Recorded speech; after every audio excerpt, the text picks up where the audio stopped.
ये क्या है? आपकी बहन ने आपकी बेटी की सास का घर उजाड़ दिया है। ये नाइला पागल हो गई है क्या? मुझे मालूम नहीं था। एलिफ साहिबा वाला मामला। जब सब रिलैक्स हो जाएंगे तब देखूंगा मुझे क्या करना है। नाइला, तुम्हारी हिम्मत कैसे हुई लाइव शो पे कॉल करने की? किसी को बदनाम करने के लिए इसने आज तक इजाजत कब ली? इस पर कोई मत चिल्लाए, वो सब के सब इसी के लायक थे। ये नाइला बिना दिमागी मरीजा है। नाइला एक जाहिल लड़की है, उसने अपनी समझ के मुताबिक मरियम को खुश करने के लिए किया।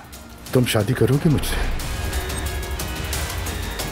हम आपके साथ हैं हमेशा, बिल्कुल फिक्र मत करें। मैं और दुआ जल्द ही शादी कर लेंगे। उस लड़की से शादी नहीं करोगे।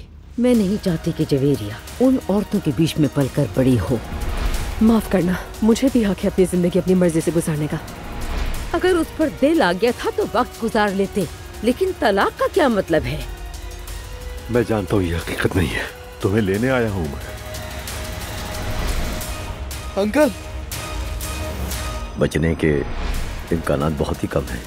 बेटा उमर का फौरी ऑपरेशन करना पड़ेगा, उसकी हालत ठीक नहीं है। हॉस्पिटल के फॉर्म पे साइन करने होंगे ताकि ऑपरेशन फौरी हो सके। ये मैं नहीं कर पाऊंगा, बाबा मर भी तो सकते हैं। तुम उसकी मौत के लिए दस्तखत नहीं करोगे, उसकी जिंदगी के लिए दस्तखत करोगे।